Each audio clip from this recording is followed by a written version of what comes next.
මම අද ඔයාලා ගෙනාවේ රසම රස රෙසිපිය ඩෝනට් රෙසිපිය. අපි බලමු මේකට මොනවද ඕන කරන්න කියලා. මම මේකට ගත්ත පාන් පිටි කෝප්ප 3යි, බිත්තර 1යි, බටර් ග්‍රෑම් 50යි, ලුණු තේ හැඳි භාගයයි, සීනි මේස හැඳි 4යි. මේ තියෙන්නේ මම හදාගත්ත ඊස්ට් එක. මේක හදාගන්න විදිය ඔයාලා දන්නවත් ඇති. මම මේකට ගත්තේ ඊස්ට් තේ හැඳි එකමාරකට, සීනි තේ හැඳි එකමාරක් දාලා මද රසනේ උණු වතුර කෝප්ප භාගයක් දාලා තමයි මේක දිය කරගත්තේ. මේක මේ විදිහට හරි ගස්සලා විනාඩි 10ක් වගේ තිබ්බා මේ විදිහට එනවා. මේ විදිහට පිපෙනවා නම් ඊස්ට් එක හොඳයි. එහෙම නැත්නම් මේක පිපෙන්නේ නැහැ. ඊස්ට් එක පරණ වෙලා. එහෙම වුණොත් මේක හදාගන්න අමාරුයි. ඒ හින්දා හොඳ ඊස්ට් එකක් ගන්න. ඒ වගේම මේක දිය කරගන්න මම වතුර ගන්නෙ. ගොඩක් අය මේ ඩෝනට් හදද්දී ගන්නවා කිරි. කිරි නැතුණාට මේ දවස්වල කිරි හොයාගන්නත් ටිකක් අමාරුයිනේ. ඒ නිසා ගන්නේ වතුර. එහෙම රසයේ ලොකු වෙනසක් වෙන්නේ නැහැ. ඒ හින්දා අපි බලමු මේක දැන් කොහොමද හදාගන්නේ කියලා. මේ ටික සේරම අපි දැන් දාලා අනා ගන්න ඕන.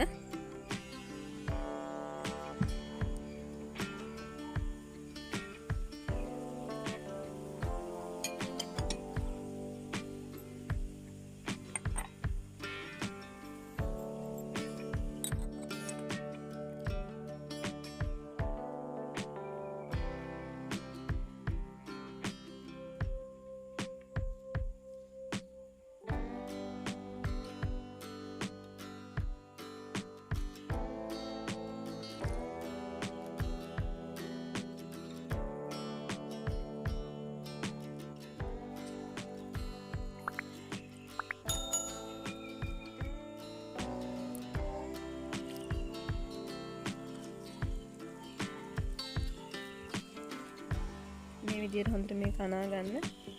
දැන් මේ ඊස්ට් එකෙත් වතුර ගතිය තියෙනවනේ. ඒ හින්දා මේ වතුර ගොඩාක් ඕන වෙන්නේ නැහැ. මදි පාඩුවට විතරක් වතුර එකතු කරගන්න. මම මේකට තාම වතුර එකතු කරේ නැහැ. දැන් තමයි මම වතුර ටිකක් එකතු කරන්නේ. මේ පිටි ඩෝ එක අතේ ඇලෙන්නේ නැති ගානට තියෙන්න ඕනේ. ඒ හින්දා වතුර වැඩි කරගන්න එපා.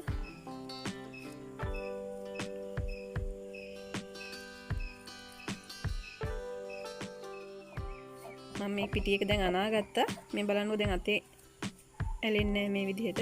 දැන් මේක අපි ලෑල්ලක් උඩට දාගන්න. ටිකක් ඇලෙන ගතියක් වගේ එනවා නම් පාන් පිටි ටිකක් ඉහ ගන්න ඔයාලා. මේ පිටි ඩෝ එක හොඳට සොෆ්ට් වෙනකන් අනා ගන්න ඕන. විනාඩි 8ක් විතරවත් අනා ගන්න ඕන.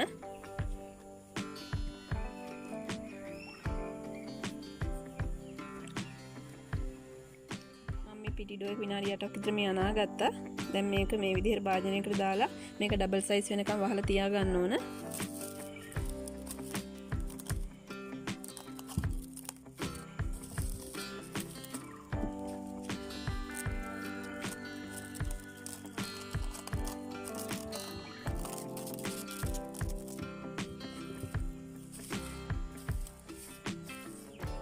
මම මේ පිටි ඩෝ එක පැයක් විතර තියාගත්තා.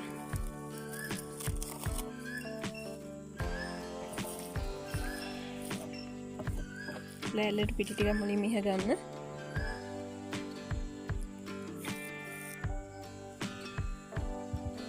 දැන් මේක අපි තුනී කරගන්න ඕනේ. මේ විදිහට තුනී කරගන්න.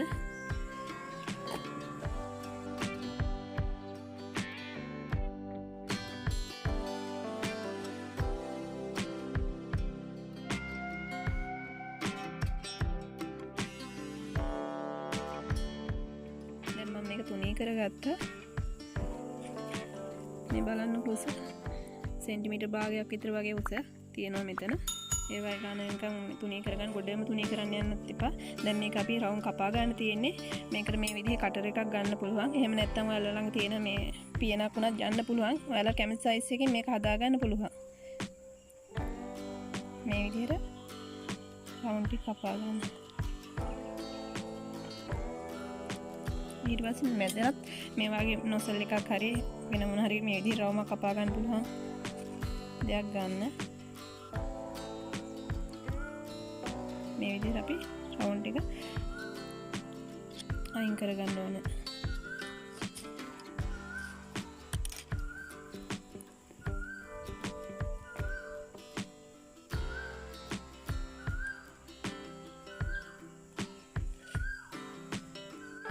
කපලා ඉදුණාට පස්සේ ඒ ටික තායේ මේ විදිහට අනලා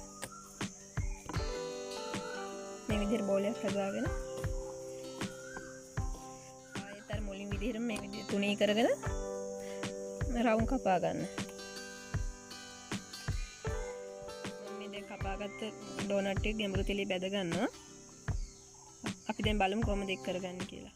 දැන් තෙල් එක රත් වෙලා තියෙන්නේ. මම මේ විදිහට දා ගන්නවා.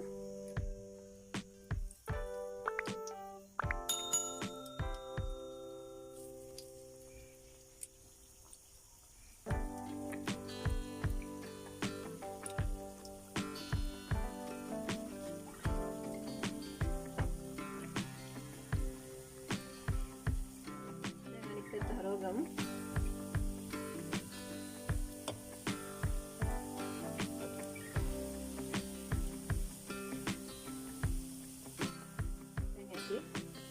තෙලේ මේ විදිහට දාගන්න.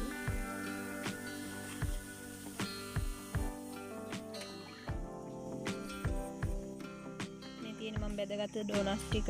දැන් මේක අපි චොක්ලට් තවර ගන්න ඕන. ඒකට අපි ගනාශික හදා ගන්න ඕන. ඒකට ඕන කරන්නේ ඩාර්ක් චොක්ලට් වලින් මම ගත්තා ග්‍රෑම් 100ක්. ෆ්‍රෙෂ් මිල්ක් වලින් මිලිලීටර් 50ක් මේකට දාලා ඩබල් බොයිල් කරගන්න ඕනේ. එහෙම නැත්නම් oven එකේ සෙල්සියස් අංශක 120ට මිනිත්තු 5ක් දාලා තියන්න.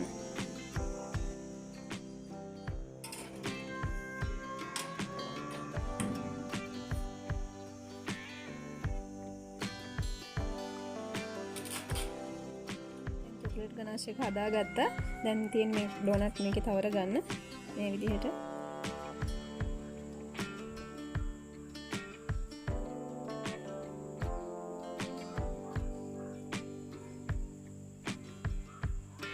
අපි තව එකක් බලමු.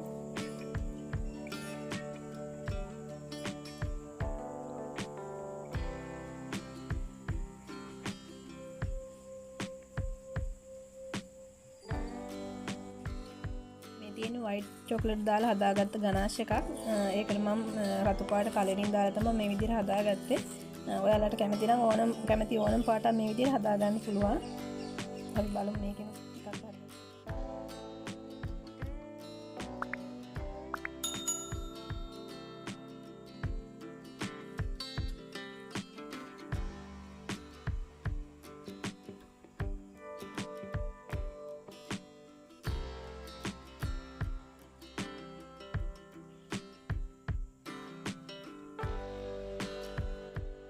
මම ගනාශික දැන් තවරගෙන ඉවරයි. මේක දැන් සරස ගන්න තියෙන්නේ. මේ විදිහට මේවා තියෙන මේ ස්ප්‍රින්කල්ස් මේවා කඩවල ගන්න තියෙනවා. මේවා උඩින් මේ විදිහට දා ගන්න පුළුවන්. පොඩි අය ගොඩක් ආසයි මේ විදිහට.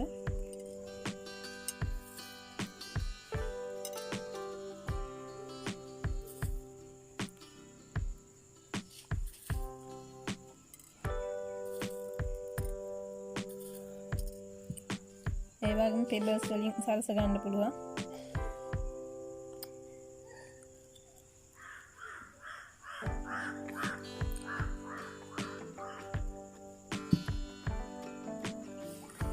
මේවා චොක්ලට් ස්ප්‍රින්කල්ස් ඒ වෙනත් පුළුවන්.